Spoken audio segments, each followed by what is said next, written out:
Hola, ¿qué tal amigos de Conexión Online? Reciban un grandioso saludo de su servidor Carlos Federico. ¿Y qué nos trae al tintero político el día de hoy, amigos de Conexión? Pues es nada más y nada menos. Desde los hechos cruentos desde la semana pasada allá en Culiacán, Sinaloa, pues tenemos dos polos. El polo de la comentocracia, comandados por Felipe Calderón Hinojosa, y los otros de la Cuarta Transformación, comandados por Andrés Manuel López Obrador. ¿Quién actuó con mayor inteligencia? Felipe Calderón, quien dice que se puso los pantalones para enfrentar al narcotráfico y les hizo una guerra cruenta a estos señores. O el hombre que está en la Cuarta Transformación en este momento y decidió actuar con inteligencia.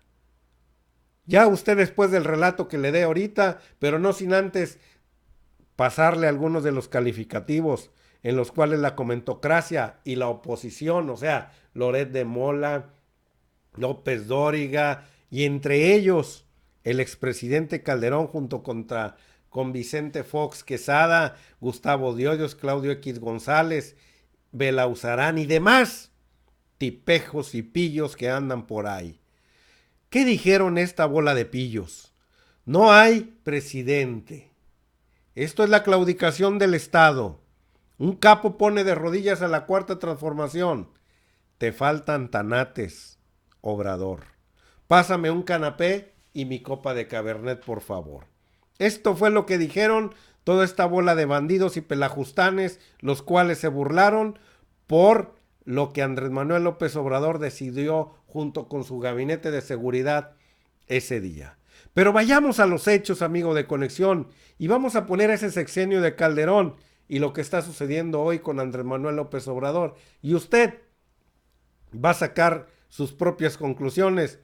Si todo fue un simple ponerse los pantalones o un simple y sencillo, ahora sí, grado de inteligencia que Andrés Manuel López Obrador en esos No momentos será se puso, ahora sí, en esos instantes.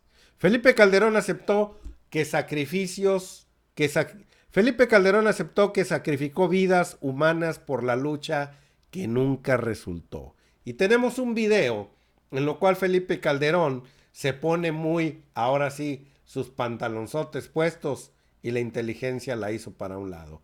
¿Qué le parece si vamos a escuchar lo que dijo Felipe Calderón en aquella ocasión que decidió enfrentar, ahora sí, a toda esta bola de gente, los cuales el otro día estuvieron muy desatados ahí en la ciudad de Culiacán? Vamos a escucharlo y luego vemos las estadísticas de Calderón y las de Andrés Manuel López Obrador. No podemos ni vamos a bajar la guardia en mi gobierno. Y como dije desde el primer día, esta es una lucha que costará tiempo, que costará recursos, que costará, por desgracia, vidas humanas, como las que desafortunadamente hemos perdido de esos valientes policías, soldados y marinos, quienes se han sacrificado por el bienestar y la seguridad tuya y de todos los mexicanos. Pero también dije, y lo reitero, que es una lucha que vale la pena librar, porque está en juego nuestro futuro. Y es una lucha que, unidos los mexicanos, por supuesto que vamos a ganar.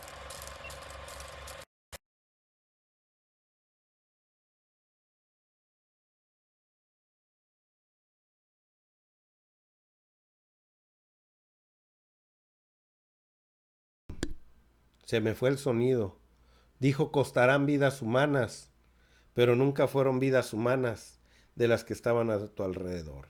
De esos mexicanos que nunca quisiste, de esos mexicanos que siempre aborreciste.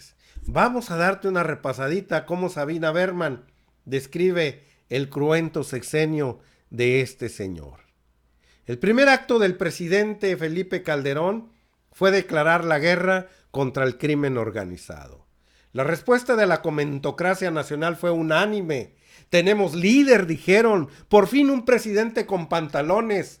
Criminales, su tiempo está contado. En aquel 2006 que le contó, ahora sí, que se fue en contra de los narcos. Esto fue lo que dijeron esta bola de pillos aplaudidores, todos esos comentócratas. Por esos días, La que estuvo escribiendo, conducía con Katia de Artigues, o sea, Sabina Berman y Katia de Artigues, estaban en un programa en aquella ocasión llamado Chalala, muy relajado, muy amigable, con un rating enorme, donde entre sorbos de vino tinto hacíamos preguntas desde la inocencia, es decir, sin prejuicio alguno. Así una medianoche le preguntaron al secretario de Gobernación de aquel tiempo, aquel secretario de Felipe Calderón llamado Francisco Ramírez Acuña, algunas preguntitas o elementales. Vamos a ver qué respondió en aquella ocasión sobre el combate y usted verá si actuaban con inteligencia o simplemente con los pantalones bien puestos como los aplaudidores les decían. Le preguntaron, ¿cuántos criminales pertenecen a los carteles? Respondió, no sabemos, y dio un sorbo a la copa de Cabernet que se estaba tomando. ¿Cuál es su capacidad bélica? No sé, respondió y alargó la mano para tomar un canapé. ¿En qué partes del territorio están emplazados? Dijo, señoritas, son organizaciones clandestinas, a ver si entienden eso. ¿El ejército no está infiltrado por el crimen? Ya iremos viendo todo eso, respondió. Fue semanas luego de la declaración de guerra que en el Salón de Estrategias de los Pinos se fue viendo todo eso. La información que trajeron los secretarios del Gabinete de Seguridad de Felipe fue que no tenían información segura de nada, que el ejército sí estaba en cierta medida cooptado por el crimen y que la Marina sería más apta para la guerra, pero esta era insuficiente. Yo creo que la providencia pone a la persona acertada en el lugar preciso. 6 años después, Calderón lo habría de anunciar en un discurso que dio en la Biblioteca del Congreso de Norteamérica. Es decir, ¿qué dijo este pillo? La certeza con que se condujo por entonces ese presidente Calderón no prevenía de la inteligencia militar, sino de las altas regiones metafísicas. O sea, en vez de inteligencia militar, se fue a sus rollos espirituales. La Virgen de la Sagrada Providencia, mariscala de la eterna guerra entre el mal y el bien, le hablaba a diario al oído para decirle a Felipe, tú eres el líder de los buenos, no temas. Solo así se entiende la firmeza inquebrantable de Calderón ante los resultados imprevistos de esa guerra. Al cabo del segundo año de esa guerra, o sea, en el 2008, 125 capos y más de 6,000 sicarios habían sido muertos o capturados. Pero los muertos de los lados civiles habían escalado geométricamente más que todos esos. Son víctimas colaterales, dijo el comandante y jefe Felipe Calderón Hinojosa. Y más tarde lo expresó en una metáfora. Cuando se limpia la casa, el polvo sale por las ventanas. ¿Y nosotros qué culpa tenemos de estar tosiendo de tu polvo, malvado Pelajustán? Al tercer año de la guerra, el polvo de la casa adquirió identidad. Nacieron organizaciones de familiares de las víctimas de la guerra y empezaron a rondar al presidente. A donde iba se le aparecía a la turba de madres llorosas, los padres con fotografías de sus hijos alzadas con ambas manos de esos desaparecidos y muchos asesinados. Y en ese mismo año, el investigador Eduardo Hidalgo sí explica la misteriosa anomalía de una guerra que mientras más se ganaba, más se perdía. Con cada capo abatido, un cartel se fragmentaba en pandillas y las pandillas se enfrentaban entre sí para lograr la hegemonía de su territorio.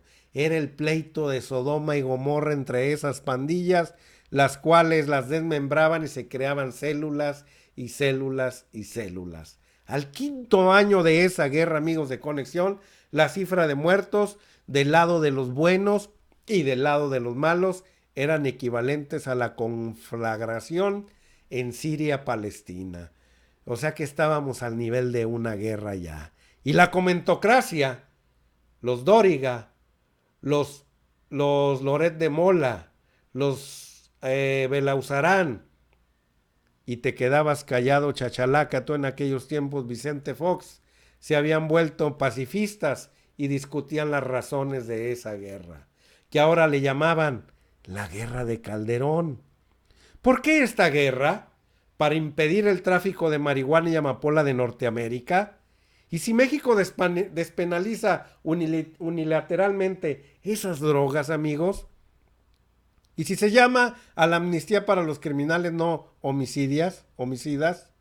¿Qué tal si aceptamos que ellos, los malos, son parte de nosotros ya mejor y que el campo de los que llamamos los buenos está lleno de generales y procuradores que cobran con el narcotráfico? ¿Qué le parece? Hay una idea radical. ¿Qué tal si se llama a estos lo que es una guerra civil? Llamamos a un cese al fuego y firmamos con los carteles un tratado de paz. Transporten cuanta droga quieran hacia el norte, pero quien cometa un crimen de índole aquí en México paga lo que debe. Esa es una hipótesis que dice Sabina Berman y dice: no lo sé de cierto, lo imagino. La Sagrada Virgen de la Providencia de Felipe Calderón no estuvo de acuerdo y le sopló al oído a su elegido palabras salientes. ¿Qué le sopló la Sagrada Virgen de la Divina Providencia a este metafísico? Afeminados, no los escuches. ¿Qué significa ahí? ¿Qué quiso decir Sabina Berman? No jotees, no te eches para atrás. Eso quiso decir Sabina. Porque resulta que la Virgen de la Providencia, en su encarnación azteca, es muy macha. Tú duro con los malos, le dijo a Felipe esa Virgen de la Divina Providencia. Felipe, al fin que los muertos los pone el pueblo. Al fin que desde la eternidad el incendio de una guerra es un chispazo. Al fin que ya te vas del gobierno y le dejas infiernos a otros, a ti que te valga gorro, hay que se queden con la bronca ellos. Esta semana, 7 escasos años después, el ejército capturó al capo de Sinaloa y en cosa de horas la ciudad de Culiacán fue tomada por los sicarios, disparaban por dondequier sus armas e incendiaban vehículos. El presidente López Obrador decidió entonces que se soltara al capo para evitar una masacre de civiles inocentes de la ciudad. La comentocracia y la oposición, ya le dije, empezaron a decir que esto es la claudicación del Estado, un capo lo pone de rodillas a la 4T, le faltan tanates a Obrador, pásame un canapé, y la Virgen de la Divina Providencia, amigos, ¿dónde quedó? Me reportan que se encuentra repartiendo su tiempo entre Siria y México para soplarle al oído a los sirios, a los turcos, a los kurdos, a los rusos y a los mexicanos. Tú eres el bueno, viva la guerra, cojones, hijos de la patria. Pues ahí ve usted, amigo de Conexión, quién tiene la razón. Si un hombre que dejó más de 200,000 personas entre muertos y desaparecidos en su sexenio, y después otros más de 220,000 muertos y desaparecidos con Enrique Peña Nieto, o sea, casi 500,000 con los dos, y todavía la inercia que estamos viviendo el día de hoy, porque ellos dejaron todo este basurero y este cochinero. ¿Usted qué opina, amigo de Conexión?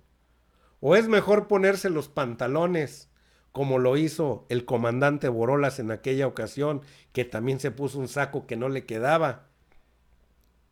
¿O actuamos con inteligencia, como le hizo López Obrador hace unos días? ¿Usted qué opina? ¿O que los muertos los ponga el pueblo?